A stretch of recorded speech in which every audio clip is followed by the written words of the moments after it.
Ieva, labai svarbus klausimas. Kas yra tas feng shui ir kaip tu pradėjai vat, su juo dirbti? Feng shui iš tikrųjų tai taip, kad paprastai apibūdint, tai mes labai jau dabar žinom tą labai populiarią tokią frazę, ar ne, kad viskas yra energija, viskas, kas aplink mus, tai yra energija, ar ne? Tai lygiai taip pat namuose. Kiekviena spalva, kiekviena forma, kiekvienas daiktas, baldo pastatymas, jis visur yra energija, ar ne? Tai ta energija kalba su mumis, mūsų namuose, Mm. o feng shui tai yra tas sritis, kuri mums padeda suprasti tą kalbą, tą energijos kalbą, ar ne? Tai jeigu dar supaprastinti, tai feng shui tiesiog yra energija ir kaip turėtų namai atrodyti, kokios formos vyraut, kokios spalvos, koks išdėstymas ir taip toliau, kad ta energija tekėtų, kad jinai būtų harmoninga ir mums padėtų gyventi ne tik patogiai, ne tik funkcionaliai, ar ne, bet ir jaustis tuose namuose gerai. Nes tikrai net nebejoju, kad yra ne vienas žmogus, kuris galbūt net ką tik įsirengė namus, kur, atrodo, viskas iščiustyta, viskas gražu, bet kažkaip šalta, kažkaip nejauku, kažkokie lyg pykčiai prasidėjo tarp šeimos narių, ar ne, o gal net ir žiūri, kad finansų sritis sutriko ir tu pats nesupranti kodėl ir visa tai yra mūsų namuose ir visa tai yra, ką feng shui padeda suharmonizuoti.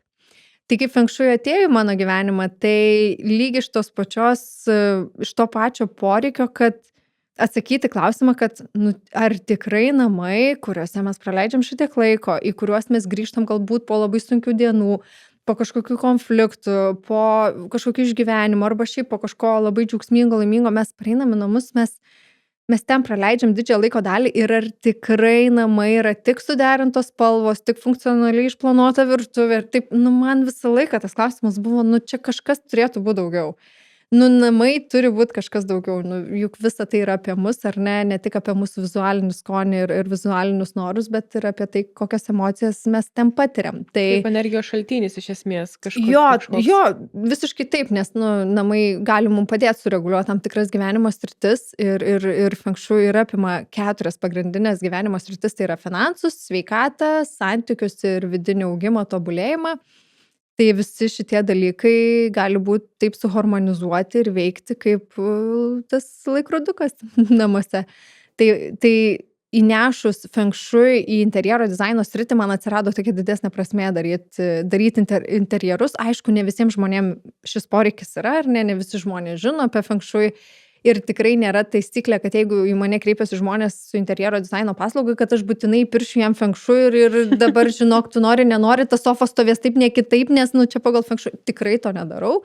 Darau tiesiog standartinį interjero dizaino paslaugą, o jeigu žmogus mane susirado, kažkaip pamatė ir jį sudomina šitą temą, tai mes pagal tai irgi kuriam interjerus. Yra žmonių tikrai, kurie konkrečiai mane kreipiasi dar prieš pradedant net projektuoti namą, kai, tarkim, yra su architektu dar tik derinami pirminiai planai, jau kreipiasi mane, aš padedu tada atitinkamai išskaičiavus pagal kiekvieno gyventojo tuose namuose gimimo datas, visą kitą suprojektuoti, kur kieno kambarys geriausia, kad būtų, į kurią pusę langai, kur ten nereikia, kad būtų langai, kur įėjimas, kur visi kiti dalykai, tai mes tada apšnekam, apsižiūrim pagal feng shui, tada vėl jis keliauja pas architektą, vėl jis viską persikoreguoja ir taip toliau. Ir jau paskui mes darom dizainiškus visus darbus. Tai sakyčiau, kad norėčiau labai, kad feng shui užimtų didžiąją dalį mano gyvenimo ir mano darbo, nes aš labai didelę prasmę tame matau. Man iš vis atrodo, kad tas sritys, būtent feng shui, kad čia gaunasi, kad, gerai, tu nupirki savo namus, ne, tai yra tas nekilnojamas turtas, bet feng shui užduotis yra įkvėpti, ta prasme, kaip čia pasakyti, gyvenimą galbūt nešti į tos namus, aš kaip suprantu, kaip ir sakai, padaryti jaukiau, kad būtų ta energetika. Ir labai gaila, kad pas mus yra tikrai ne ant tiek populiaru, kiek galėtų būti. Tikrai yra šalių, kur šita tema yra labai stipriai populiari. Tarkim, netgi toj pačioje Amerikoje žmonės net neperka namų. Yra žmonių, kurie net neperka namų be feng shui specialistų. Jie į pirkimo procesą važiuoja kartu su feng shui specialistais ir žiūri, ar ne, atsidaro kompasus, apsiskaičiuoja pagal to žmogaus gimimo datas, vaikšto, žiūri, ar tie namai jam tinkami, kokia energetika ir taip toliau, ką iš tų namų galima pakeisti, išspausti ir taip toliau ir taip toliau. Tai čia yra tikrai šalių, kur šita tema yra labai, labai stipriai propaguojama, nežinau kaip čia pasakyti, populiari. Gaila, kad Lietuvoje jinai tokia, gal ne tai, kad primiršta, nelabai apskritai apie ją mes kažko žinom ir gal mums asocijuojasi su kažkokiais nežinau, senovės išmintim, kuris tenai sudulkėjus pasenus niekom nepopuliari, tai čia buvo prieš daug metų, Taip. tai dabar čiagi mūsų taip visuomenė keičiasi, dabar jau nepritaikysim viso to, tai tikrai ne. Juo labiau dabartiniam visam triukšme aplinkos, mūsų namai ypač turi būti harmonizuoti ir Faktas, energetiškai faktas. pritaikyti. Bet man kažkodėl atrodo, kad žmonės jie arba tiesiog tingi pasidomėti labiau šitą tematiką, arba galbūt jie tiesiog bijo galbūt pasikreipti į ką nors, pavyzdžiui, bijo pripažinti, kad tarkim, aš kažko nežinau, o galbūt kažkam yra gėda. Ką tu gali žinoti? Nugi visko gali būti, jeigu tai paklausyti žmonės. Tai vat labai yra smagu, kad tarkim, vat, yra tokių specialistų kaip tu, kurie su to dirba, kurie supranta ir gali nukreipti, nes tugi, pavyzdžiui, nemokė atidaryti langą ir pas tave yra instrukcijų. Tai logiška, kad reikia pasinaudoti instrukciją, tave nukreips, parodys, ką daryti. Čia tas pats yra ir su tokiais dalykais. Tai vat yra smagu, kad pas mus yra Ieva, kuri gali šitoj vietoj padėti. Ir dar tarp kitko, ką noriu pasakyti. Nežinau, gal čia intuityviai, gal ne, bet kaip pavyzdys, kai parduodu kažkokį tai turtą, ir, pavyzdžiui, ateina žmonės į apžiūrą ir, nežinau, ten žiūri savo būtą, įrengtą, su baldais, visa kita. Aš turiu tokią tradiciją, 2 tradicijas. Tai viena, aš visą laiką duodu žmonėm patiem prasieiti be manęs, antrą kartą aš tiesiog einu, pavyzdžiui, kokį, nežinau, kampelį, apsimetinėju, kad aš esu gerai kaktusų negalima, tai kokią palmę ir manęs čia nėra, jie tiesiog patys eina, čiupinėja viską. Ir galbūt bando pajausti ir tą pačią energiją. Ir manau, labai yra svarbu duoti žmonėm, kaip pavyzdys, visą laiką sakau, atsisėskit, kur jums patinka, pavyzdžiui, sofa, nežinau, ten kėdės, dar kažkur tai. Ir tiesiog pasėdėkit ir pamatuokite šitus namus.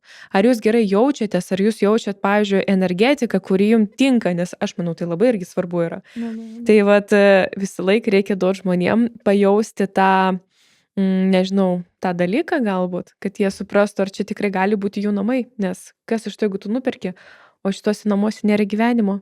Teisingai. Bet iš tikrųjų sutinku labai, kad žmonės visada pajaučia, netgi ar parduodant, ar ieškant žmonėm namų, irgi visada sakau, prisėskit, ta prasme, prisėdam ant sofos, netgi vat toks atrodo, nes kai stovi, pasižiūri kaip į svečius, nelabai, bet atsisėda, tada žiūri, gal ir faina, ir ta sofa faina, ir kažkaip ir čia faina šviesa krenta. Jo. Tai tikrai Aišku, dar apie tą- labai tokie yra dalykai, kur va tos energetikos, ar ne, mes kaip kalbam, tai Taip. tikrai yra žmonių buvusių gyventojų, tarkim, paliktos tos gali būti net energijos ar ne ir panašiai, tai bet tikrai yra labai daug fainų, paprastų būdų, kaip tas energetikas prasivalyti, tas energijas fengšui turi tam tikrų patarimų, kaip tą padaryti ir nebūtinai net po kitų žmonių mes gyvenam, ar ne, ir kas kažkiek laiko reikia tas energijas prasivalyti, nes jos užsistovi, mes galų galėgi grįžtam su labai skirtingom nuotaikom, su labai skirtingais jausmais, po skirtingų dienų ir panašiai, ir visą tai tvyro ore, ar ne? Tai reikėtų į tai atkreipti dėmesį ir nepamiršti tuos savo namus energetiškai prasivalyti. Taip. Tai va, kiek daug naudingos informacijos. Tai jeigu jūs sudomino ir norite sužinoti daugiau apie feng shui, kaip gyventi, nežinau, laimingai ir tikrai, kad viskas klostytųsi gerai, tai reikia jums pasiekti Ievą, mūsų kanalą. Ir sekite mus, rašykite klausimus, Ieva tikrai galės pakomentuoti. Ir širdučių mes laukiame. Ir bus jums laimė.